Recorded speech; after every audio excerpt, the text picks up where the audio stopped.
नमस्कार प्यारे बच्चों, कैसे हैं आप सब। मैं अविनाश विश्वकर्मा आपका ज़बरदस्त स्वागत करता हूं आपके टॉपर्स 2025 बैच के 12th क्लास में, जो हिंदी माध्यम की सभी बोर्ड के लिए है। और इसमें केमिस्ट्री आपकी रोज चलती है शाम के 7 बजे, यानी कि सोमवार से शुक्रवार। जो आपकी रहती है प्यारे बच्चों, क्या शनिवार और रविवार उसमें आपकी एनसीईआरटी ही चलती है। एनसीईआरटी का आपका जो क्लास रहती है रात शाम के, यानी कि दोपहर के 2 बजे, ठीक है। वो यूट्यूब चैनल पे होती है एनसीईआरटी वाली। और ये जो हो रही है, ये हो रही है आपकी ऐप पर। आप सब इतने तो समझदार हैं ही, सब बच्चे ऐप ऑपरेट भी करते हैं और पढ़ते भी आराम से हैं। ऐप पे पढ़ने का एक फ़ायदा है कि उसमें डिस्टरबेंस नहीं होती, दूसरे बच्चों की कमेंट की कोई डिस्टरबेंस नहीं, किसी की कोई प्राइवेसी लीक नहीं। ठीक है, चलो जी स्टार्ट कर लें। सभी प्यारे बच्चों को good evening, good evening, good evening, good evening, good evening. Okay, और एक मैं और चीज़ बता देना चाहता हूँ प्यारे बच्चे, नोटिस कि कल मैं एनसीईआरटी की क्लास नहीं ले पाऊंगा, है ना। तो कल एनसीईआरटी की 2 बजे वाली क्लास नहीं हो पाएगी।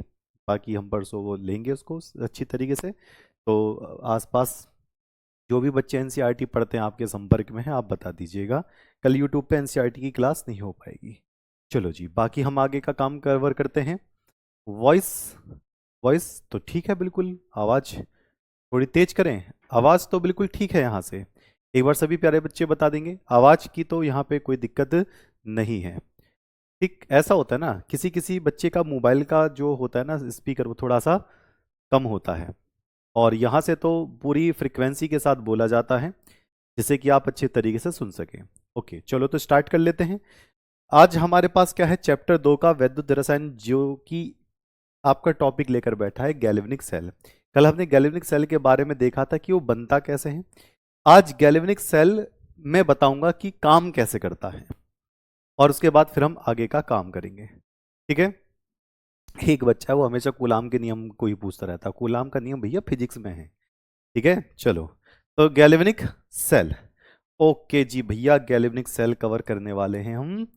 गैल्वेनिक सेल स्टार्ट कर लें। तो सबसे पहले प्यारे बच्चों, हम अपने होमवर्क का आंसर चेक करेंगे कि क्या आपका होमवर्क का आंसर होने वाला है। ठीक, तो यहां पर क्या होगा,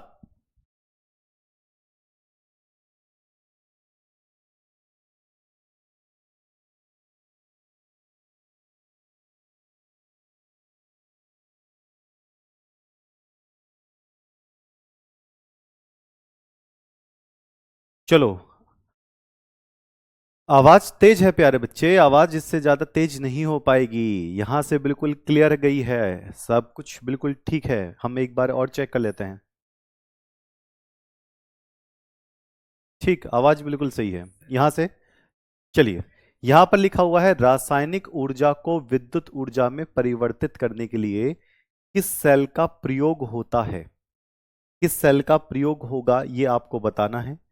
क्या वो गैल्वेनिक सेल है, क्या वो विद्युत अपघटनी सेल है, क्या वो ए व बी दोनों है, या इनमें से कोई नहीं है। तो वो प्यारे बच्चे कौन सा है, विद्युत ऊर्जा, रासायनिक ऊर्जा को विद्युत ऊर्जा में बदलने के लिए ए ऑप्शन, यानी कि गैल्वेनिक सेल इसका सही आंसर होगा। गैल्वेनिक सेल बिल्कुल क्लियर है, ओके शाबाश। चलिए, ये तो था आपका होमवर्क का आंसर। अब हम करेंगे आगे का काम। लो, आगे का काम कवर करते हैं। कल हमने पढ़ा था पूरी अच्छी तरीके से किसके बारे में, गैल्वेनिक सेल के बारे में। अब गैल्वेनिक सेल के बारे में हमने पढ़ तो लिया है, लेकिन काम कैसे करता है, सारी कहानी यही तो है। काम कैसे करेगा, ठीक है, काम कैसे करेगा चेक करते हैं।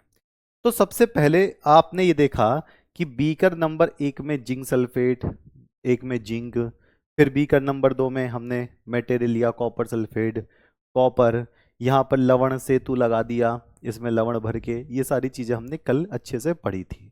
आज हम इसके आगे से काम करने वाले हैं। इससे आगे से काम क्या करेंगे, चलो मैं बता देता हूँ एक बार बड़े आराम से। ठीक, देखो, ये है हमारा जिंक, और इसमें है हमने भरा जिंक सल्फेट, AQ, AQ का मतलब पानी। ये हमारा क्या है, कॉपर सल्फेट, AQ। ये है हमारा कॉपर, ये है हमारा लवण सेतु, ये रहा। ठीक है, इतनी बातें हैं। ये हमने बल्ब लगा दिया दोनों तारों को मिलाकर।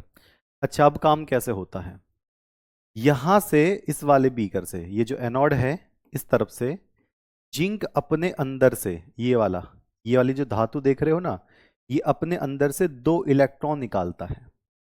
अपने अंदर से 2 इलेक्ट्रॉन निकालने के बाद ये कहां भेजता है? ये कॉपर की तरफ भेजता है। 2 इलेक्ट्रॉन ये कॉपर की साइड में भेजेगा। यहां पर आप कॉपर सल्फेट को देखोगे तो यहां पर इसमें कॉपर 2+ आपके विलयन के अंदर रहते हैं। अब जरा देखना ध्यान से क्या कहानी आई।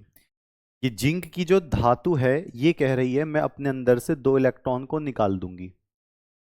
2 इलेक्ट्रॉन को निकालने के बाद ये 2 इलेक्ट्रॉन किस तरफ जाते हैं? ये 2 इलेक्ट्रॉन जाते हैं इस तरफ, कॉपर की तरफ, ऐसे। जब 2 इलेक्ट्रॉन कॉपर की तरफ जाते हैं तो ये 2 इलेक्ट्रॉन कौन ले लेता है? इस विलयन के अंदर कॉपर 2+ इनको ले लेता है। और कहीं भी का मतलब कहीं भी, AQ का मतलब होता है जलीय, AQ का मतलब होता है पानी मिलाना, एक्वस। अब समझना, कहीं भी आपको इलेक्ट्रॉन एक तरफ से दूसरी तरफ जाकर रुक गए, आपने देखा इलेक्ट्रॉन एक तरफ से जाकर दूसरी तरफ रुक गए, तो फिर क्या होगा? तो करंट उससे उल्टा आएगा। यानी कि अगर 2 इलेक्ट्रॉन इस तरफ से जाकर इस तरफ रुक गए, ऐसे यहां से यहां पर आ गए, तो करंट जो होगा वो यहां से यहां तक आएगा। यानी कि करंट को बनाना है तो एक पूरी मशीन, एक सर्किट बनाना पड़ेगा जिसमें एक तरफ से इलेक्ट्रॉन चले और दूसरी तरफ जाकर रुक गए, तो जो करंट होगा वो उसकी उल्टी दिशा से आएगा। हाँ, फिजिक्स वाला कॉन्सेप्ट, तो फिजिक्स में यही बात थी। अच्छा, आप कहोगे कि सर ऐसे कैसे, करंट आता क्यों है? वही मैं बता रहा हूं। जैसे मान लो आपके हाथ में किसी ने लोहे की कील पकड़ा दी, बताना क्या होगा? आपके हाथ में क्या, लोहे की कील पकड़ा दी है। अब इस लोहे की कील को कुछ नहीं करना है, नंगे पैर जाना है, और जो स्विच होता है ना आपका, वो बटन स्विच जिसमें आप टीवी चलाते हो, प्रेस चलाते हो, अलाउट चलाते हो, उस लोहे की कील को स्विच में डाल देना है नंगे पैर। जैसे ही बटन दबाओगे, बताओ क्या होगा? जल्दी से बताओ। ठीक, जल्दी से बताओ क्या होने वाला है। ओके, तो जैसे ही आप इस लोहे की कील को कहाँ डालोगे, प्लग में डालोगे, सॉकेट में डालोगे और बटन दबाओगे, तो अंदर से करंट आएगा और कहेगा ठीक है। अंदर से करंट आएगा और आपको एकदम से झटका लगेगा। क्यों? क्योंकि आपके अंदर से इलेक्ट्रॉन उस तरफ गए हैं तो करंट बाहर आया है। इसी तरीके से ही जिस तरफ से इलेक्ट्रॉन जाते हैं उसकी दूसरी दिशा में करंट बहता है, यानी कि विद्युत धारा उसकी दूसरी दिशा में बहता है। विद्युत धारा उसकी दूसरी दिशा में बहता है। तो सीधी सी बात क्या है, जिंक अपने इलेक्ट्रॉन को निकालकर इस तरफ भेजता है और ये क्या करेगा, ये करंट इस तरफ से इस तरफ भेज देगा। यहां पर सीधी सीधी बात एक ही आई है कि एनोड से इलेक्ट्रॉन कैथोड की तरफ जाते हैं और कैथोड से करंट कहां जाता है? एनोड की तरफ। आइए इसको और अच्छे से समझते हैं। मेरे पास एनोड है, एनोड कौन सा वाला? ये वाला। ठीक, इसमें कौन सी छड़ पड़ी हुई है? इसमें जिंक की रॉड डाली गई है। इसका संबंध मैंने किससे कर दिया? गैल्वेनोमीटर से कर दिया, ऐसे। यहां पर दूसरा बीकर है, दूसरे बीकर में अगर हम देखेंगे तो कॉपर सल्फेट पड़ा हुआ है। अब यहां पर हम काम करने वाले हैं अच्छी तरीके से। ये देखो, ये कॉपर सल्फेट पड़ा हुआ है। ठीक, इसमें मैंने कौन सी छड़ ले ली है? इसमें मैंने कॉपर की छड़ ले ली है, ये डाल दी है। और बीच में मैंने क्या भर दिया है? सॉल्ट ब्रिज ले लिया है, ये मैंने सॉल्ट ब्रिज लगा दिया इस तरीके से, ऐसे। ठीक, चलिए अब ध्यान से सुनना। ये कौन सा है? ये कैथोड है। यहां पर कैथोड कौन सा होगा? यहां प्लस होगा, एनोड क्या होगा? माइनस होगा। ये जिंक है और ये कॉपर है। ये जिंक सल्फेट है का जलीय विलयन, और ये कॉपर सल्फेट का जलीय विलयन। कॉपर सल्फेट के जो जलीय विलयन है ना, इसमें कॉपर 2+ होते हैं। इसके अंदर क्या होते हैं? कॉपर 2+ होते हैं। अब देखना कैसे काम होगा। जिंक अपने अंदर से, जिंक अपने क्षण से 2 इलेक्ट्रॉन को निकालेगा और खुद क्या बन जाएगा, जिंक 2+। जिंक अपने अंदर से 2 इलेक्ट्रॉन को निकालेगा, छोड़ेगा, और ये खुद क्या बन जाएगा, Zn2+ बन जाएगा। और ये 2 इलेक्ट्रॉन किस तरफ जाने लग जाएंगे, ये 2 इलेक्ट्रॉन जाने लग जाएंगे कॉपर की तरफ। क्योंकि कॉपर की तरफ क्यों जा रहे हैं, क्योंकि कॉपर यहां पर प्लस है। जैसे ही 2 इलेक्ट्रॉन यहां पर गए, अब मुझे बताओ करंट, विद्युत धारा किस तरफ से किस तरफ जाएगी। ठीक, सर मैं ऑफलाइन कोचिंग जाता हूं, क्या सर मैं आप पर विश्वास कर सकता हूं। ठीक है, वो तो आप पर निर्भर करता है बेटा। देखो, मुझ पर विश्वास करना ना करना वो मुझ पर निर्भर नहीं करता है, वो निर्भर करता है कि आपको समझ में आ रहा है या नहीं आ रहा है। नहीं समझ में आता तो नहीं विश्वास करना, समझ में आता है तो विश्वास कर लीजिए। ठीक है, चलिए, अब ये बात हो गई क्लियर। अब बताओ, जब इलेक्ट्रॉन 2 इधर आ गए, इस तरफ से जिंक की तरफ से 2 इलेक्ट्रॉन इधर आ गए, तो करंट जो होगा, विद्युत धारा, वो उसकी विपरीत दिशा में बहेगा, यानी कि जिंक की तरफ जाएगा विद्युत धारा। अब जो बच्चे मुझसे बोल रहे हैं कि 2 3 4 बच्चे की सर समझ नहीं आया, तो ये बताओ, अब इसमें समझने जैसा है ही नहीं कुछ। बस इतना सा काम करना है। ये पूरा कल कैसे बनेगा मैं कल डिटेल में बता चुका था। अब आइए पूरा काम कर लेते हैं। तो जिंक ने कितने इलेक्ट्रॉन को छोड़ दिए हैं, 2 इलेक्ट्रॉन को छोड़ दिया है। 2 इलेक्ट्रॉन को छोड़ने के बाद जिंक ने क्या बना दिया, जिंक 2+। जितने इलेक्ट्रॉन छूटते हैं उतने प्लस बन जाते हैं। अब बताओ, इन 2 इलेक्ट्रॉन को कौन लेगा, बता दो, मान जाऊंगा। बताओ, इन 2 इलेक्ट्रॉन को कौन लेगा। ये जो 2 इलेक्ट्रॉन है इनको लेगा कॉपर 2+। जो कॉपर 2+ बना है ना, ये इन 2 इलेक्ट्रॉन को खा लेगा, क्योंकि इसके पास 2+ है, और जिसके पास प्लस जाता है उसके पास ही इलेक्ट्रॉन अटैक करते हैं, और एक कॉपर इन दोनों इलेक्ट्रॉन को खा जाएगा। ये आपके सामने, बस इतना। अब दो बातें यहां पर आती हैं। सर ये तो समझ में आ गया कि इलेक्ट्रॉन यहां से यहां पर आएगा, विद्युत धारा उल्टी दिशा में जाएगी, ठीक है। इसमें लवण सेतु का क्या काम है, एक काम ये, मतलब एक बात ये। अच्छा, और दूसरी बात, क्या ये सेल कभी थोड़ी देर बाद, कुछ दिन बाद खराब हो जाएगा, दूसरी बात ये। तो लवण सेतु का काम होता है इन दोनों को उदासीन रखना, किसी तरफ प्लस माइनस ज्यादा ना हो जाएं। लवण सेतु का काम ये होता है। तो लवण सेतु का काम मैं साइड में लिख देता हूं, ये आपको पता भी होना चाहिए, ये आपको पता भी होना चाहिए। लवण सेतु का काम होता है, लो जी। तो लवण सेतु विलयनों को जोड़ता है, यानी कि विलयनों का सर्किट पूरा करता है। तो यहां पर मैं लिख दूंगा। और क्या ये गैल्वेनिक सेल कभी काम करना बंद करेगा, तो चलो जी बिल्कुल देखते हैं। तो लवण सेतु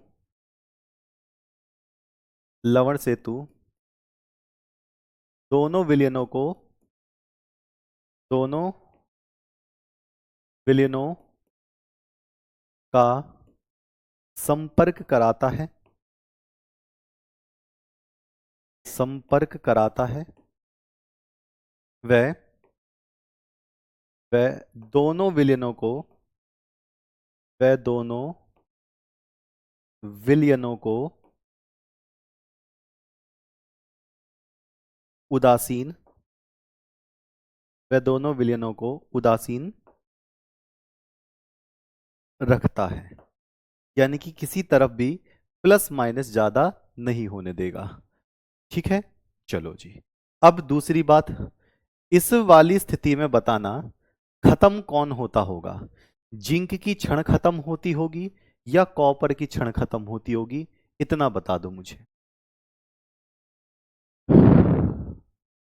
ठीक, इसका स्ट्रक्चर पेपर में नहीं आता, पेपर में क्या क्या आएगा मैं बता रहा हूं, बस आपको इसको समझ लेना है।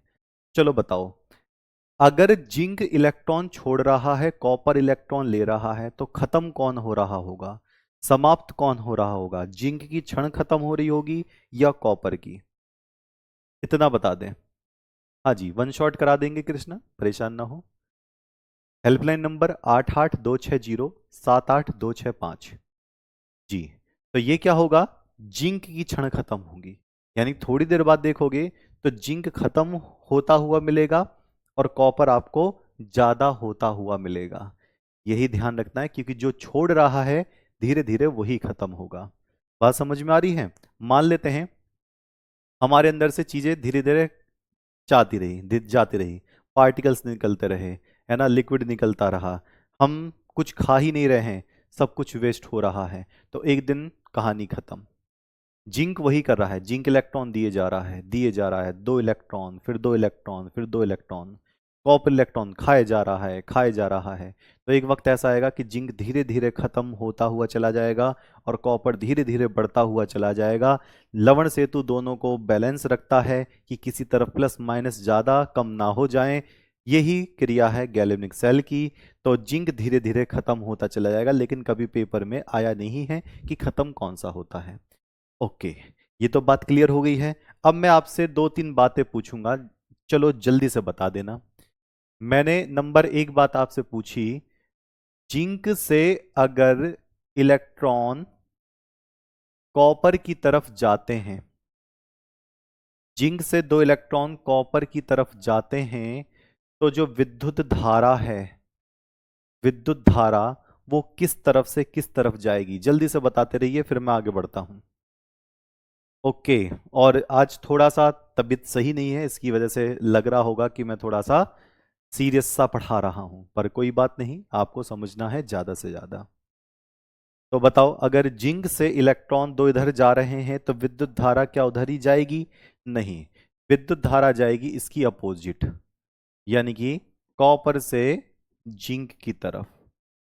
विद्युत धारा का इस तरफ जाना सहज होगा, ये बात हमारी समझ में आनी चाहिए। अच्छा, दूसरी बात क्या होगा? दूसरी बात है कि जो आपका क्या लवण सेतु है, लवण सेतु, ये इसका काम क्या होता है? इसका काम होता है दोनों विलयन को उदासीन रखना। क्या यही काम होता है? सही और गलत बताना। दोनों विलयनों को उदासीन रखना, ये इसका काम होता है। चलिए जी, अब ये तो बात हमारी समझ में आ गई है, यानी कि अगर आपको कंफर्म हो गया है तो हम आगे बढ़ेंगे। ठीक, आते हैं सेल अभिक्रिया व सेल संकेत। तो क्या इनकी सेल की कोई अभिक्रिया होती है? हाँ जी। तो सेल अभिक्रिया पहले मैं लिखकर दिखाऊंगा, फिर उससे मैं सेल का संकेत बनवाऊंगा कि सेल संकेत कैसे बनाते हैं, सेल को कैसे पहचानते हैं कि ये सेल क्या काम करने वाला है, सेल की अभिक्रिया क्या होने वाली है। चलो, तो सेल की अभिक्रिया करते हैं। तो जब आप सेल की अभिक्रिया कराओगे तो वहां पर 2 हिस्सों में अभिक्रिया होगी, एक तो जिंक की तरफ यानी कि एनोड की तरफ, एनोड की तरफ, और एक होगी किस तरफ? कैथोड की तरफ। तो एनोड की तरफ होगी और एक कैथोड की तरफ होगी, ये वाली बात हो गई है। चलो जी, देखते हैं एनोड की तरफ कौन सी होती है और कैथोड की तरफ कौन सी होती है। एनोड में कौन सा है? जिंक है। तो जिंक क्या करेगा? जिंक बहुत आसान सा काम करेगा, ये 2 इलेक्ट्रॉन को छोड़ेगा और खुद क्या बन जाएगा? जिंक 2+ बन जाएगा। अगर जो इलेक्ट्रॉन छोड़ते हैं वो प्लस बनाते हैं, जो जितने इलेक्ट्रॉन छोड़ते हैं वो प्लस बनाते हैं, तो जिंक 2 इलेक्ट्रॉन को छोड़ेगा और जिंक 2+ बना देगा। एक बच्चा पूछ रहा है उदासीन क्या होता है? उदासीन का मतलब होता है ना तो ज्यादा प्लस और ना ही ज्यादा माइनस, प्लस माइनस दोनों बराबर होने चाहिए, उसको उदासीन कहते हैं। ठीक, तो जिंक 2 इलेक्ट्रॉन को छोड़कर जिंक 2+ बना लेगा, लेकिन कैथोड वहीं पर उल्टा काम कर रहा है कि जो कॉपर 2+ है ये 2 इलेक्ट्रॉन को ले लेगा और क्या बना देगा? ये कॉपर बना देगा। अगर मैं इन दोनों अभिक्रियाओं को एक साथ सम्मिलित कर दूं, यानी कि एक साथ जोड़ दूं, तो बता सकते हो क्या होने वाला है? क्या मैं इलेक्ट्रॉन से इलेक्ट्रॉन काट सकता हूं? आगे भी बताऊंगा मैं। क्या मैं इलेक्ट्रॉन से इलेक्ट्रॉन काट दूंगा? बिल्कुल काट दूंगा, लेकिन उसके अलावा आप यहां पर एक चीज लिखेंगे, जो इलेक्ट्रॉन छोड़ता है, किसने छोड़े? जिंक ने 2 इलेक्ट्रॉन को छोड़ा, तो उस पर अभिक्रिया होती है ऑक्सीकरण। उस पर अभिक्रिया कौन सी होती है? ऑक्सीकरण होती है। और जो इलेक्ट्रॉन लेते हैं वो अभिक्रिया क्या होती है? अपचयन होती है। इस बात का आप याद रखना, वो क्या होती है, अपचयन होती है। ठीक, तो 2 इलेक्ट्रॉन को छोड़ दिया तो ये ऑक्सीकरण हो गया। जिसने इलेक्ट्रॉन इसको खा लिया उसको हम क्या कहते हैं, अपचयन कहते हैं। अब बता दो, इन दोनों अभिक्रियाओं को मैं अगर आपस में मिला दूं तो दोनों को मुझे जोड़ना पड़ेगा, और जब मैं इन दोनों को जोड़ूंगा तो क्या होगा, 2 इलेक्ट्रॉन से 2 इलेक्ट्रॉन कट जाएगा, बायां पक्ष बाईं तरफ जोड़ के लिखूंगा, दायां पक्ष दाईं तरफ जोड़ के लिखूंगा, तो ये क्या होगा, जिंक प्लस कॉपर 2 प्लस, ये देखो जिंक, उसके बाद कॉपर के ऊपर 2 प्लस, फिर मैं करूंगा आगे जिंक के ऊपर 2 प्लस और प्लस का कॉपर, ये हो गया। इसको कहते हैं, बता सकते हो कोई, कौन सी अभिक्रिया कहते हैं इसको? 2 इलेक्ट्रॉन से 2 इलेक्ट्रॉन कट गए, जिंक यहां आ गया, कॉपर 2 प्लस यहां आ गया, आगे तीर का निशान, जिंक 2 प्लस यहां पर आ गया, कॉपर यहां आ गया। ऑक्सीकरण और अपचयन को मिलाने वाली अभिक्रिया को, बिल्कुल सही बात है पिंकी, रिडॉक्स। ठीक, तो ये क्या होगा, इसको हम रिडॉक्स अभिक्रिया कहते हैं। क्या कहते हैं, रिडॉक्स। रिडॉक्स का मतलब होता है एक तरफ से इलेक्ट्रॉन जाकर दूसरी तरफ चले जाएं, यानी कि अपचयन और ऑक्सीकरण को जब आप मिला दोगे तो उसको रिडॉक्स कहा जाता है। चलिए जी, ये तो हमारी हो गई कौन सी, अभिक्रिया। इसको सेल अभिक्रिया भी कहते हैं, सेल अभिक्रिया। यानी कि जब तक रिडॉक्स नहीं होगी तब तक सेल काम नहीं करेगा। बात समझ रहे हैं? अगर कोई आपसे पूछे कि कोई सेल काम कब करेगा, जब ऑक्सीकरण हो, जब अपचयन हो, या जब रिडॉक्स हो, तो आपका आंसर क्या होगा? बिल्कुल सही बात, सही चल रहे हैं सभी प्यारे बच्चे। एक बार बता देते हैं, एक बार बता दें, सभी प्यारे बच्चों की समझ में आ रहा है? तो एक ऑक्सीकरण, एक अपचयन और एक रिडॉक्स, तो रिडॉक्स कब होगी? तो रिडॉक्स तब होगी जब ये दोनों आपस में मिल जाएंगे। सेल काम कब करेगा? सेल तब काम करेगा जब रिडॉक्स होगी, बिल्कुल संपूर्ण सेल अभिक्रिया हो जाएगी। ठीक, चलिए ओके। अब ये जो सेल अभिक्रिया है, ये सेल अभिक्रिया है, सेल अभिक्रिया को सेल संकेत में कैसे बदलना है? मान लो क्वेश्चन आ गया कि सेल संकेत बनाइए। संकेत का मतलब जिससे हमें पता चलेगा कि सेल अभिक्रिया से हम एक ऐसा संकेत बना सकते हैं जिसको देखकर लग जाएगा कि हाँ ये आपका गैल्वेनिक सेल है। आइए सेल संकेत बनाते हैं, फिर एक मैं आपसे पूछूंगा। पहले मैं सेल संकेत यहां पर बनाकर दिखाऊंगा। यहां से ये अभिक्रिया है, ये क्या है, अभिक्रिया है। इससे मैं सेल का संकेत बनाने वाला हूं, ध्यान से देखना। सेल संकेत बनाना बड़ा आसान है। कैसे आसान है, ये देखना। सबसे पहले जिंक से क्या बना, जिंक 2 प्लस। पहले ऑक्सीकरण वाला हिस्सा लो, कम से प्लस की तरफ, जिंक से जिंक 2 प्लस, तो इसको मैं कैसे लिखूंगा, जिंक से बीच में लाइन, जिंक 2 प्लस, ऐसे। ये रहा जिंक से जिंक 2 प्लस, ओके। फिर 2 लाइन खींचेंगे ऐसे, फिर आ जाते हैं, फिर लिखोगे कॉपर 2 प्लस से कॉपर, प्लस कम होता हुआ, कॉपर 2 प्लस से कॉपर, तो यहां पे लिखूंगा कॉपर 2 प्लस से कॉपर। और इसी को ही हम कहते हैं, क्या कहते हैं, सेल संकेत। इसी को ही हम क्या कहते हैं, सेल संकेत। तो सेल संकेत बनाना देखो कितना आसान हो गया। सेल संकेत बनाना कितना आसान हो गया है। अगर आपके पास अभिक्रिया दे रखी है तो आप सेल संकेत बड़े आराम से बना सकते हो। एक बार मैं फिर से बता देता हूं, मुझे पता है बहुत बच्चों के दिमाग में पहली बार नहीं चढ़ी होगी ये बात। जिंक प्लस कॉपर 2 प्लस, आगे जिंक 2 प्लस प्लस कॉपर, ये आपको लिखा हुआ मिलेगा। इससे आपको किस में बदलना है, सेल संकेत में बदलना है। तो देखो जिंक से जिंक 2 प्लस, तो जिंक जिंक 2 प्लस, ये लाइन का मतलब है यहां से यहां पर आ गए। फिर बीच में दो लाइन खींचोगे, इस दो लाइन का मतलब है लवण सेतु। बीच में दो लाइन का मतलब है लवण सेतु। जिंक का हिस्सा अलग है, कॉपर का हिस्सा अलग है। फिर आप किस पे जाओगे? कॉपर। कॉपर दो प्लस से किस पर? कॉपर। तो आप देख पा रहे हो बीच में लवण सेतु लगा हुआ है, एक तरफ एनोड है और एक तरफ कैथोड है, यानी कि एक तरफ जिंक का हिस्सा है और एक तरफ किसका? कॉपर का हिस्सा है। ठीक है जी। तो ये तो बनाना बड़ा आसान हो गया है।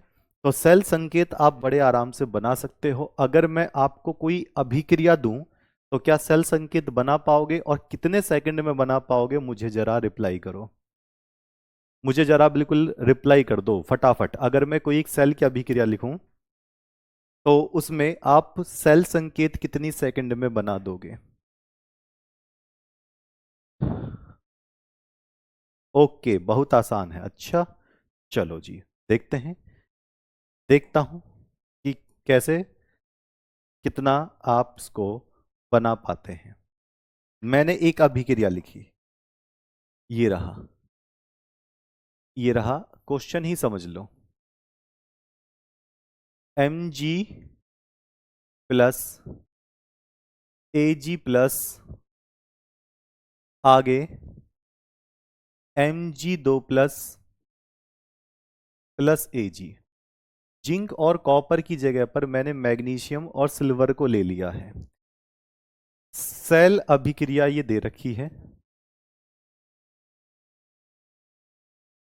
सेल अभिक्रिया, सेल अभिक्रिया को सेल संकेत द्वारा प्रदर्शित करें। सेल संकेत द्वारा प्रदर्शित करें, प्रदर्शित कीजिए। ये रहा। चलो जी, उत्तर देखते हैं। उत्तर क्या होने वाला है? उत्तर बताओ। हो गया, हो गया 40 सेकंड। अरे वाह, तेज, बहुत बढ़िया सर, हो गया। चलो देखते हैं कितने बच्चे का गलत है और कितने बच्चे का सही है। मैं ये नहीं कहता हमेशा कि सही ही होगा, जरूरी नहीं कि हमेशा सही हो सकता है गलत भी हो। जब आप गलती करते हो तो एक बात ध्यान रखना, गलती करने के बाद गलती का पता होना चाहिए कि कहाँ हुई है। अगर आपने उसको नजरअंदाज कर दिया, यानी कि उसको ऐसे ही टाल दिया, तो वो आप ब्लंडर हो जाएगा, वो बाद में बहुत दिक्कत देगा। इसलिए जहां आपने गलती करी है वहां पर बिल्कुल ध्यान से देखना कि गलती हुई कहाँ पर है। गलती सबसे होती है, गलती हमसे भी होती है, कभी कभी हो जाती है, पॉइंट इधर से उधर लग जाता है, बोलते कुछ और है लिख कुछ और दिया है, हो जाता है, अक्सर होता है। रोबोट और एलियन के बाद इंसान एक ऐसी प्रजाति है जिससे गलतियां उन दोनों से कहीं ज्यादा होती हैं।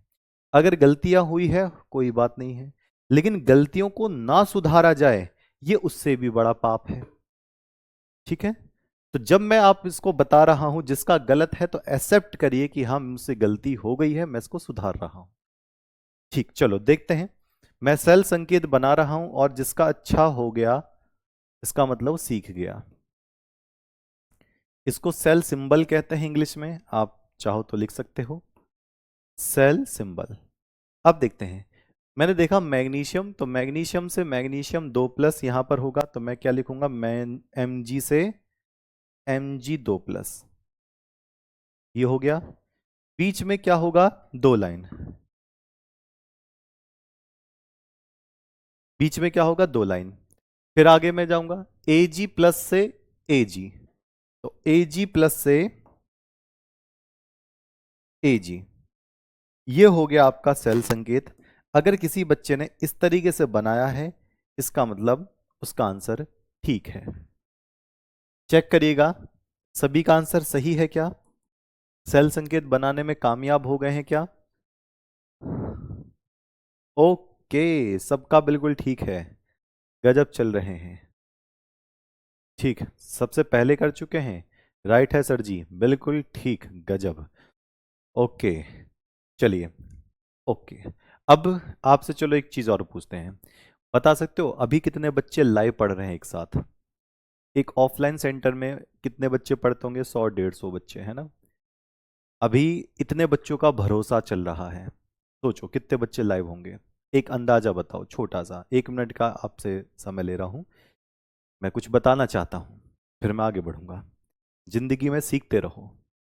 किताबें पढ़ने से ज्यादा बात करना भी अच्छा होता है, लेकिन उससे जो लाइफ में एक्सपीरियंस्ड हो, जिंदगी से बहुत अच्छा कुछ सीख कर आया हो, बहुत कुछ अच्छा पढ़ कर आया हो। ओके जी। तो बच्चे लाइव चल रहे हैं 2120, और 2120 बच्चे लाइव होने का मतलब समझ रहे हो? 2000 बच्चे, 2000 बच्चे एक मैदान में सही से नहीं आते हैं। और ये हो सकता है कि और ज्यादा बच्चे जो रिकॉर्डेड देख रहे होंगे वो भी होंगे। तो कुल मिलाकर इतने बच्चों का भरोसा, जब वहां पर कई हजार बच्चों का भरोसा लाइव में है, मैं रिकॉर्डेड छोड़ ही दे रहा हूं, ये लाखों में हो जाएगा। तो आप खुद सोचना कि हम भरोसा तोड़ कैसे सकते हैं।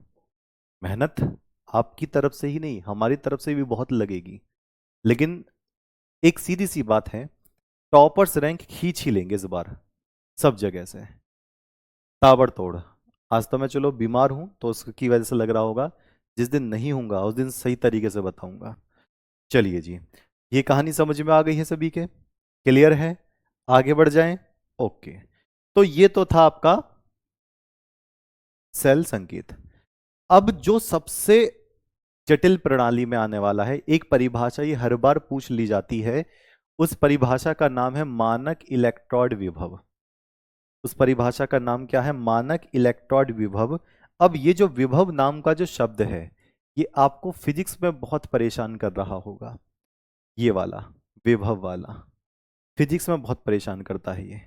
अच्छा चलो, अब मैं आपको समझाता हूं विभव का मतलब क्या होता है। पहले मतलब समझना, चीजों का मतलब समझिए, उसके बाद आप रट्टू तोता बने तो ज्यादा अच्छा होगा।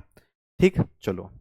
मैंने क्या किया, मैंने कुछ भी है मेरे पास, मान लो ये है, इस तरीके से फोन है। मैंने फोन में जान लगाई, पावर लगाई, बताओ उसको मैं क्या कहूंगा? मैं पास में आ जाऊं थोड़ा सा। ओके, लो, ये मेरे हाथ में फोन है, बहुत सही है।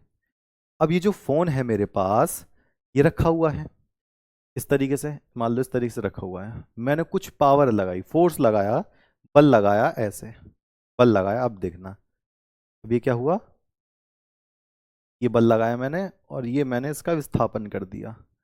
ये लो, मैंने विस्थापन किया ऐसे।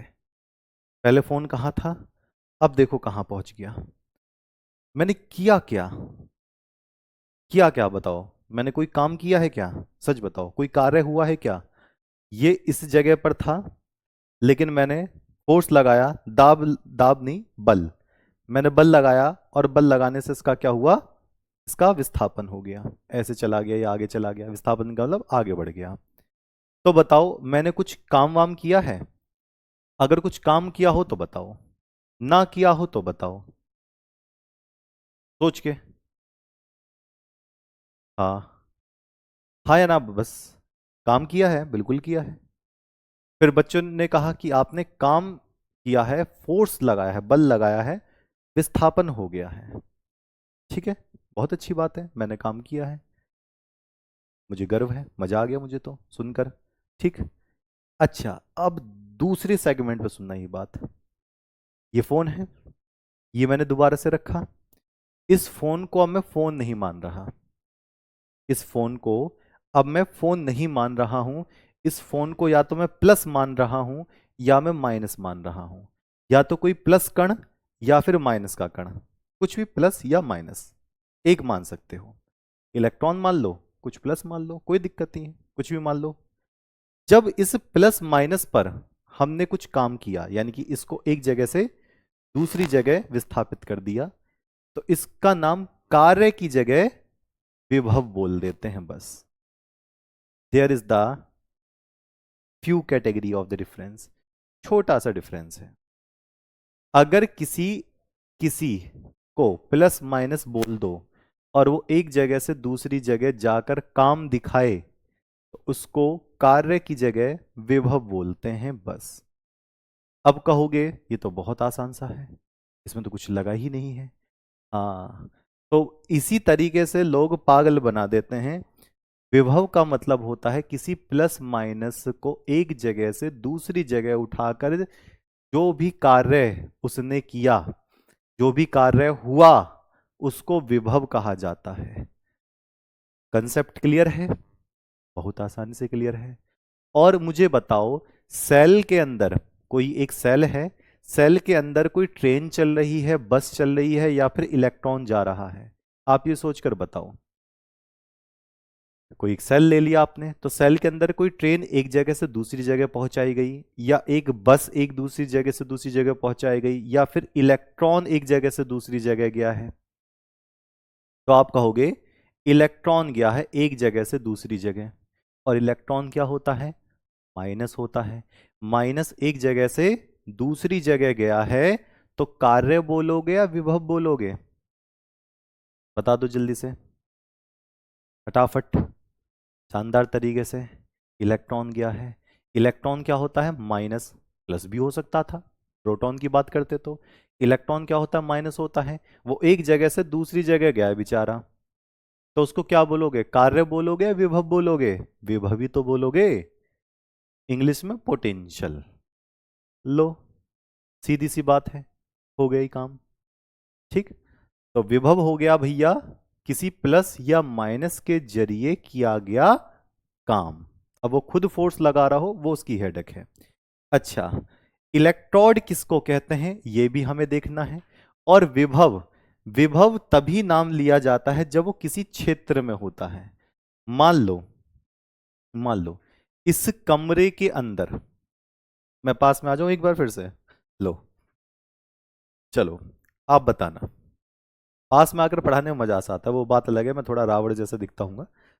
अगर आपकी रसोई में आपने एक माइनस को उठाकर दूसरी जगह रख दिया, तो बता सकते हो उसको क्या कहेंगे? एक माइनस को उठाकर दूसरी जगह रखा, काम हुआ, उसको विभव बोलोगे। लेकिन रसोई के अंदर हो रहा है, तो रसोई विभव बोलेंगे। कमरे के अंदर आपने किसी माइनस को उठाकर दूसरी जगह रख दिया, या माइनस खुद चलता हुआ एक तरफ से दूसरी तरफ चला गया, तो उसको बोलेंगे कमरे का विभव, यानी कमरे के अंदर हुआ है।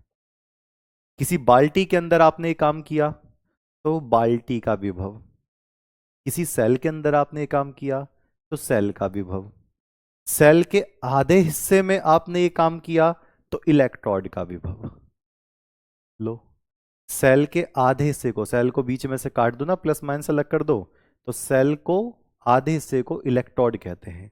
तो आधे सेल के आधे हिस्से में जो इलेक्ट्रॉन काम करता है, जो माइनस एक तरफ से दूसरी तरफ जाता है, उसको इलेक्ट्रोड विभव कहते हैं। ठीक है, अब मुझे बताना, आपने आपने एक इलेक्ट्रॉन को दूसरे तरफ जाते हुए देखा, सुनना जरा ध्यान से। एक माइनस को दूसरे तरफ जाते हुए देखा, और वो है आपका बाथरूम। तो बताओ कौन सा विभव होगा? बता दो जल्दी से। एक इलेक्ट्रॉन को आपने चुप भरी नजरों से देखा, बाथरूम में ऐसे झांकते हुए। इलेक्ट्रॉन एक तरफ से दूसरी तरफ जा रहा है, इलेक्ट्रॉन ने अपना काम किया है, माइनस वाले ने अपना काम किया है, तो बताओ उसको क्या कहेंगे? बाथरूम का विभव। लो, हो गया, सीधी सी बात है। तो इलेक्ट्रोड यानी कि सेल का आधा हिस्सा, उसके अंदर कोई भी इलेक्ट्रॉन अगर काम करेगा, तो उसको इलेक्ट्रोड विभव कहेंगे। मानक का मतलब होता है 25 डिग्री सेल्सियस पर, यानी कि तापमान स्थिर रखना है, कमरे का ताप रखना है, कुछ और बात नहीं रखेंगे। ठीक है, चलिए अब यहां पर देखेंगे मानक इलेक्ट्रोड विभव। मानक जहां पर आएगा इस चैप्टर में, वहां प्यारे बच्चों तापमान 25 डिग्री सेल्सियस रखना है, ना तो बहुत गर्म और ना ही बहुत ठंडा। इलेक्ट्रोड का मतलब होता है सेल का आधा हिस्सा, सेल का आधा हिस्सा, आधा हिस्सा, या इसको मैं क्या कहूंगा? इसको मैं अर्ध सेल कहूंगा। अर्ध सेल, और सेल के जब हम आधे हिस्से करते हैं, तो एक हिस्सा एनोड चला जाता है जो जिंक वाली की तरफ है, एक बीकर एनोड की तरफ चला जाएगा, और एक कौन सा होता है? कैथोड होता है। या तो आप एनोड में काम करा सकते हो या फिर कैथोड में काम करा सकते हो। तो इलेक्ट्रोड को सेल का आधा हिस्सा कहते हैं। सेल का आधा हिस्सा मैं आपको दिखाऊं कहां पर, ये रहा, ये रहा। इसको एक इलेक्ट्रोड कहा जाता है, ये वाला एक हिस्सा इलेक्ट्रोड नंबर एक, दूसरा हिस्सा इलेक्ट्रोड नंबर दो। तो मैं लिख देता हूं, ये इलेक्ट्रोड नंबर एक है और इलेक्ट्रोडों को मिलाकर आप पूरा सेल बनाते हैं। ये इलेक्ट्रोड एक हो गया, ये इलेक्ट्रोड दो हो गया, एक माइनस वाला हिस्सा है और एक प्लस वाला हिस्सा है। तो एनोड और कैथोड को मैं इलेक्ट्रोड कहता हूं। तो यहां पर सीधी बात है कि अगर मैं 25 डिग्री सेल्सियस पर किसी सेल के आधे हिस्से में किसी किसी आवेशित कण, आवेशित कण का मतलब होता है प्लस या फिर माइनस, आवेशित कण का मतलब होता है या तो माइनस होगा या फिर प्लस होगा, इसका जो भी कार्य होगा वो क्या होगा, मानक इलेक्ट्रोड विभव। तो चलो परिभाषा बना दो प्यारे बच्चों। अगर पूरा है तो उसको सेल कहते हैं, सेल तो पूरा ही होता है, सेल के आधे हिस्से को इलेक्ट्रोड कहते हैं। हाँ, कमरे के ताप को 25 डिग्री सेल्सियस कहते हैं। अब चलो इसकी परिभाषा बताओ क्या होगी, पूरी परिभाषा। इन सबको एक साथ लिख दो, परिभाषा बनकर तैयार हो गई। इन सबको एक साथ लिख दो, परिभाषा बनकर तैयार हो जाएगी। क्या, 25 डिग्री सेल्सियस ताप पर सेल के आधे हिस्से में यानी कि सेल के इलेक्ट्रोड में इलेक्ट्रॉन या फिर आवेशित कण का जो भी कार्य होता है उसको मानक इलेक्ट्रोड विभव कहा जाता है। ठीक, ओके जी, बिल्कुल सही है। ड्राइंग अच्छी बनाओ सर, इससे अच्छी ड्राइंग और क्या बन सकती है, आप खुद ही देख सकते हो। इससे अच्छी ड्राइंग और क्या बनाओगे। ठीक, और ये तो मैंने दिखा ही रखा है, वो तो बस मैंने समझाने के लिए बनाई है। ठीक है, इससे अच्छी ड्राइंग और बन ही नहीं सकती। चलिए जी, तो बताना क्या बताया था। पूरा 25 डिग्री सेल्सियस ताप पर, ठीक, यहां पर लिखेंगे 25 डिग्री सेल्सियस ताप पर, ताप पर सेल के इलेक्ट्रोड में यानी कि इलेक्ट्रोड में, इलेक्ट्रोड में इलेक्ट्रॉन के द्वारा, इलेक्ट्रॉन के द्वारा किया गया कार्य, किया गया कार्य मानक, किया गया कार्य मानक इलेक्ट्रोड विभव, मानक इलेक्ट्रोड विभव कहलाता है, मानक इलेक्ट्रोड विभव कहलाता है। ठीक, इसको, इसको ई नॉट इलेक्ट्रोड से प्रदर्शित किया जाता है, ई नॉट इलेक्ट्रोड से प्रदर्शित किया जाता है। इलेक्ट्रोड कितने होते हैं एक सेल में, कोई बच्चा बताएगा। इसको ई नॉट इलेक्ट्रोड से प्रदर्शित किया जाता है। बताओ इलेक्ट्रोड कितने होते हैं हमारे पास, तो दो होते हैं, एक तो होता है एनोड और एक होता है कैथोड। तो ई नॉट इलेक्ट्रोड दो होते हैं हमारे पास, तो एक होता है ई नॉट एनोड,